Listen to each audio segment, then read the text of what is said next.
నమస్కారం. ఒక్క క్షణం ఊపిరి బిగబట్టింది అనామిక. బామ్మ నోటి వెంట మన్మథపురం రైల్వే స్టేషన్ అన్న మాట విన్నాక అనామికలో వేల వేల సిగ్గుల దంతర్లు దోబూచులాడాయి. నువ్వు నమ్మడం లేదు కదూ అంది బామ్మ మనవరాల వంక చూస్తూ. ఆ రోజే మనవరాల పెళ్లి జరిగింది. వాళ్ళ హనీమూన్కి ఎక్కడికి పంపించాలో అని అటు అమ్మాయి తల్లిదండ్రులు ఇటు అబ్బాయి తల్లిదండ్రులు చర్చలు కొనసాగిస్తున్నారు. సరిగ్గా అప్పుడు చెప్పింది మనవరాల చెవిలో గుసగుసగా బామ్మ, మన్మథపురం రైల్వే స్టేషన్కి వెళ్ళండి అని. మన్మథపురం రైల్వే స్టేషన్ ఏంటి? అయినా స్టేషన్లో ఫస్ట్ నైట్ ఏంటి అసహ్యంగా అంది మొహాన్ని ఎరుపు రంగు పులుముకుంటూ. పిచ్చి మనవరాల, శోభనం అంటూ 4 గోళ్ల మధ్య కళ్ళు మూసుకుని ఒక కార్యం కానిచ్చేయడమేనా? 60 ఏళ్ల బామ్మ అడిగింది మనవరాల్ని. అనామికి ఏం సమాధానం చెప్పాలో అర్థం కాలేదు. బామ్మ చాలా మోడర్న్ థాట్స్ ఉన్నావడని తెలుసు, కానీ మరీ ఇంత? చూడనామిక, శోభనం అంటే 2 మనసులు శరీరాలు స్వేచ్ఛగా ఏ బిడియాలు సంకోచాలు లేకుండా పెనవేసుకోవడం, తనివి తీరా అనుభవించడం. శృంగారపురం రైల్వే స్టేషన్ గురించి నీకేం తెలుసు? నా శోభనం అక్కడే జరిగింది అని చెప్పింది బామ్మ. అవునా? అనామికలో ఆశ్చర్యం, విస్మయం. అవును, ఇది 44 ఏళ్ల క్రిందటి సంగతి. నా పెళ్ళప్పుడు నా వయసు 16, మీ తాతయ్య వయసు 20. మా పెళ్ళయ్యాక మరో 2 ఏళ్ల వరకు శోభనం కుదరదన్నారు. మీ తాతయ్యకి మండింది. అప్పుడు నాకు కూడా బాధగానే ఉంది. అనుకోకుండా మీ తాతయ్య తరపు బంధువులకు సుస్థి చేస్తే ప్రయాణం కట్టవలసి వచ్చింది. సరిగ్గా అప్పుడు తగిలింది మన్మథపురం రైల్వే స్టేషన్ చెప్పి ఆగింది బామ్మ. వివరంగా చెప్పవే బామ్మ, ఆసక్తిగా అడిగింది అనామిక వయసు. ఆ రోజే జరిగిన పెళ్లిలో తన భార్యకి మంగళసూత్రం కట్టే సమయంలో తన వీపు మీద చేయి వేసినప్పుడు కలిగిన స్పర్శ, ఇవన్నీ కూడా అనామికలో శృంగారపు ఆలోచనలు రేకెత్తిస్తున్నాయి. మరి నేను మీ తాత ప్రయాణం కట్టాం. రైలు స్టేషన్లో ఆగింది. నీళ్ళ కోసం మీ తాతయ్య కిందకి దిగి ఎంతకు రాలేదు. రైలు కదులుతుండగా కంగారుగా నేను రైలు దిగాను. అదొక చిన్న స్టేషన్. మళ్ళీ కోడి కూసే వేళ వరకు రైలు రాదు. స్టేషన్లో నేను మీ తాతయ్య, స్టేషన్ మాస్టర్ ఎక్కడో ఉన్నాడు. అప్పుడే తెలిసింది ఆ స్టేషన్ మన్మథపురం రైల్వే స్టేషన్ అని ఒక్క క్షణం ఆగింది బామ్మ. సస్పెన్స్తో నాంచకుండా చెప్పు బామ్మ, అసలు ఆ స్టేషన్కు మన్మథపురం రైల్వే స్టేషన్ అని ఎందుకు పేరు వచ్చింది? సస్పెన్స్ భరించలేక అడిగింది అనామిక. రతీదేవి మీద అలిగి మన్మథుడు ఆ ప్రాంతానికి వచ్చాడట.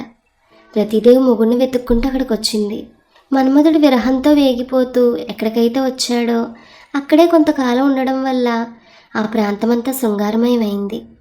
ఆ పరిసరాల్లో శృంగారపు ఆలోచనలు గాల్లో కలిసిపోయాయి. ఆ ప్రాంతాన్ని చేరగానే దంపతుల్లో శృంగారపు ఆలోచనలు చిగురు తొడుగుతాయట. ఆ ఊళ్ళో ఎక్కువగా కవల పిల్లలే. 60 ఏళ్ల వృద్ధులకు కూడా పిల్లలు పుడతారంట. ఆ మాటలు విని బుగ్గలు నొక్కుంది అనామిక. బామ్మ మరోసారి పాత జ్ఞాపకాల్లోకి వెళ్ళిపోయింది. ఆ రాత్రి మన్మథపురం రైల్వే స్టేషన్లో 16 ఏళ్ల ప్రమీల ముద్దుగా బొద్దుగా ఉంది. ఆమె కాళ్లకున్న వెండి పట్టీలు వెన్నెల్లో మెరుస్తున్నాయి. మెడలో లావుపాటి పసుపుతాడు, అమాయకమైన చూపులు. ఆమె పక్కన ఆమె భర్త విశ్వనాథం. చీకటి పడింది. భావుకత అణువణువు నింపుకున్న చిత్రకారుడు తన భావాలకు భావుకత్వానికి రంగులద్ది కుంచుకు ప్రాణం పోసి కాన్వాసుకు ఆత్మగా మారినట్టుగా ఉంది. ఆ వాతావరణం ఆ ప్రాంతమంతా వెన్నెల ఆరబోసినట్టుగా ఉంది. ప్రకృతి మధ్య రైల్వే స్టేషన్ ఉన్నట్టుంది. ఓ జింక ఎక్కడి నుంచో పరిగెత్తుకొచ్చింది. పెళ్ళైనా ఇంకా శరీరాలు ఒక్కటవని భార్యాభర్తలు. ఆమె తన వెంట నడుస్తుంది మంత్రముగ్ధలా. వాళ్ళిద్దరు అడుగులు ఎక్కడెక్కడికో వెళ్తున్నాయి. నేల మీద పచ్చగడ్డి, చుట్టూ చెట్లు, పైన వెన్నెల పహార, చుట్టూ చలిదుప్పటి. చాలు లేదు, చాటుమాట్లు సరసాలు లేవు. ప్రమేణ కళ్ళల్లోకి చూశాడు విశ్వనాథం. భార్యను దగ్గరికి తీసుకున్నాడు. ఆమె గువ్వలా ఒదిగిపోయింది. ఆమె గుండ్రటి భుజాల మీద చేయి వేశాడు. ఆమె అభ్యంతర పెట్టలేదు. అతను ఆమెను అభ్యంగనంగా మార్చాడు. ఆమె పెదవులు వణుకుతున్నాయి. 16 ఏళ్ల ఆమె యవ్వనం అతని ముందు మోకరిల్లినట్లుగా అయింది. గుండ్రటి భుజాలు, శంఖం లాంటి కంఠం, నాభి, గగన సాదృశ్యమైన జగనం, జరువులు. ఒక్కటేంటి, అతను ప్రకృతిని ఆమెలోనే దర్శిస్తున్నాడు. ఆమె ప్రకృతి, అతను పురుషుడు. వాళ్ళ అనాచ్ఛాదిత దేహాలతో ఆది మానవులే అయ్యారు. అతను ఆమెను నేల మీద పడుకోబెట్టాడు. ఆమెను సయ్యగా మార్చాడు. అమ్మా అంది నేల మీద వాళ్ళ ఆమె శరీరం. అతను ఒక్క క్షణం ఆగాడు, ఆలోచించాడు. అతని దృష్టి ఎదురుగా ఉన్న చెట్టు మీద పడింది. ఎర్రటి తెల్లటి పువ్వులు, వాటి పేరేంటో కూడా తెలియదు. భార్యకు చెయ్యి అందించి పైకి లేపాడు. చెట్టు దగ్గరికి వెళ్ళి గబగబా చెట్టుపైకి ఎక్కాడు. కొమ్మలను బలంగా ఊపాడు.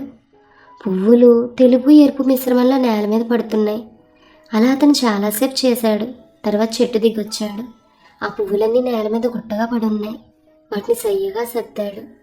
ఆ పువ్వుల మీద ప్రమీళ శరీరాన్ని చేర్చాడు. ఆమె ఒక్క క్షణం మొగుడి ప్రేమకు మురిసిపోయింది. ఆమె ఒక లిప్తకాలం మొగుడి తెలివికి సంబరపడిపోయింది. ఆమె ఒక్క గడియకాలం మొగుడి నడుముని చుట్టేసింది. వెన్నెలతో పోటీ పడుతున్న ఆమె మేనిఛాయని చూసి మురిసిపోయాడు అతగాడు. తొలి స్పర్శ ఇద్దరికి. ఆమె నాభి మీద ముద్దు పెట్టుకోగానే ఆమెకు చలినగడ ముందున్న భావన కలిగింది. ఆమె వక్షం అతనికి సమస్తమైంది. ఆమె నడుము వంపు అతనికి చిరుమజిలీగా మారింది. ఆమె పొట్ట అతని పెదవులకు చెలిమిగా మారింది. ఆమె పెదవులు అతని పెదవులకు జతకట్టాయి. ఆమె చేతులు అతని నడుము చుట్టేసి దగ్గరకు లాక్కున్నాయి. చలికి చెమట పట్టింది. శృంగారానికి పెదవు వణికింది. ఉద్వేగం ఉద్రేకమైంది. వెన్నెల రోమాంచితమవుతోంది. ఆమె తన 2 చేతుల్ని వెనక్కి పెట్టింది. అతన్ని తనలోకి ఆహ్వానిస్తోంది. అక్కడ శృంగారం తాలూకు పరిమళం గాలిలో కలిసి వాళ్ళిద్దరినీ చుట్టుముడుతోంది. అదే సమయంలో మన్మథపురం రైల్వే స్టేషన్ పరిసర ప్రాంతాల్లో ఇలాంటి జంటలు మరికొన్ని ఉన్నాయన్న సంగతి వాళ్ళకు తెలియదు. తెల్లవారుజామున అతను ఆమె నుంచి విడివడి గర్వంగా చెప్పాడు 10 అంటూ. ఆమె కింద అలసి నలిగిపోయిన పువ్వులు మత్తుగా మూలుగుతున్నాయి. మళ్ళీ మళ్ళీ ఆహ్వానిస్తున్నాయి. ఇదంతా వింటున్న అనామిక శరీరం అంతా చెమటలు పట్టాయి. ఏమాత్రం బిడియం లేకుండా తన గతం తాలూకు శృంగార ఘట్టాన్ని, తొలి సమాగ దృశ్యాన్ని కళ్ళకు కట్టినట్టుగా చెప్పింది బామ్మ. ఆ తర్వాత ఏమైంది బామ్మ అని అడిగింది శరీరం అంతా ఫైర్ ప్లేస్ ముందున్న ఫీలింగ్కు గురవుతూ. నేను మీ తాతయ్య తిరిగొచ్చాం. వెంటనే నేను నెల తప్పాను. కవలలు పుట్టారు. మీ అమ్మ పిన్ని. వాళ్ళిద్దరికీ చెప్పాను శోభనం మన్మథపురంలో జరుపుకోమని. విన్నారా నా మాట? వినలేదు. అందుకే ఒక్కొక్కరితో సరిపెట్టుకున్నారు. ఆ రాత్రి నిర్ణయించుకుంది అనామిక. ఎలా అయినా తను తన భర్త సిద్ధార్థ మన్మథపురం రైల్వే స్టేషన్కి వెళ్ళాలని, అక్కడే బామల ఆమె శోభనం జరుపుకోవాలని. మన్మథపురం రైల్వే స్టేషన్ బామ చెప్పినట్టే ఉంది. కొద్దిపాటి మార్పులు తప్ప స్టేషన్ ఏం మారలేదు. తమలాంటి జంటలు కొన్ని స్టేషన్ బయట ఉండడం గమనించింది అనామిక. ఆ పువ్వుల చెట్టు దగ్గరికి వెళ్ళగానే బామ శోభనం జరిగిన స్థలం గుర్తొచ్చింది. చిత్రంగా పువ్వులన్నీ నేల మీద పడున్నాయి. సిద్ధార్థ మరి ఇంకా ఆలస్యం చేయలేదు. అనామిక శరీరం హీటర్లా మారింది. ఆమె కింద పెదవిని తన 2 పెదవుల మధ్య బిగించాడు సిద్ధార్థ. బామ చెప్పిన విషయాలే గుర్తొస్తున్నాయి అనామికకు. సిద్ధార్థ అనామిక కంఠం మీద ముద్దు పెట్టుకున్నాడు. ఆమె వక్షం అతని పెదవులకు కాసేపు ఆటవిడిపోయింది.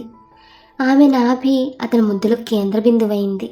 అతని చేతులు వేగవంతమయ్యాయి. అతని చేతులు ఆమె అందాన్ని శోధిస్తున్నాయి, స్పృశిస్తున్నాయి, స్పర్శిస్తున్నాయి. ఆ రాత్రంతా అతను ఆమెను విడిచిపెట్టలేదు. తెల్లవారుజామున ఆమె అతని నుంచి విడవడబోతుంటే అతను అన్నాడు, నా లక్కీ నెంబర్ 16, మరొకటి బ్యాలెన్స్ ఉండిపోయింది, అది కూడా పూర్తవని.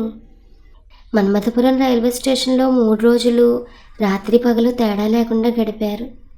ఇది జరిగిన 10 నెలల తరువాత అనామిక ఒకే కాన్పులో 4 కవలను ప్రసవించింది. 4 అమ్మాయిలే. మరికి 20 ఏళ్ళు ఎప్పుడు గడుస్తాయా అని మన్మథపురం రైల్వే స్టేషన్ ఎదురు చూస్తోంది. ఈ కథ మీకు నచ్చితే please like, share and subscribe. Thank you.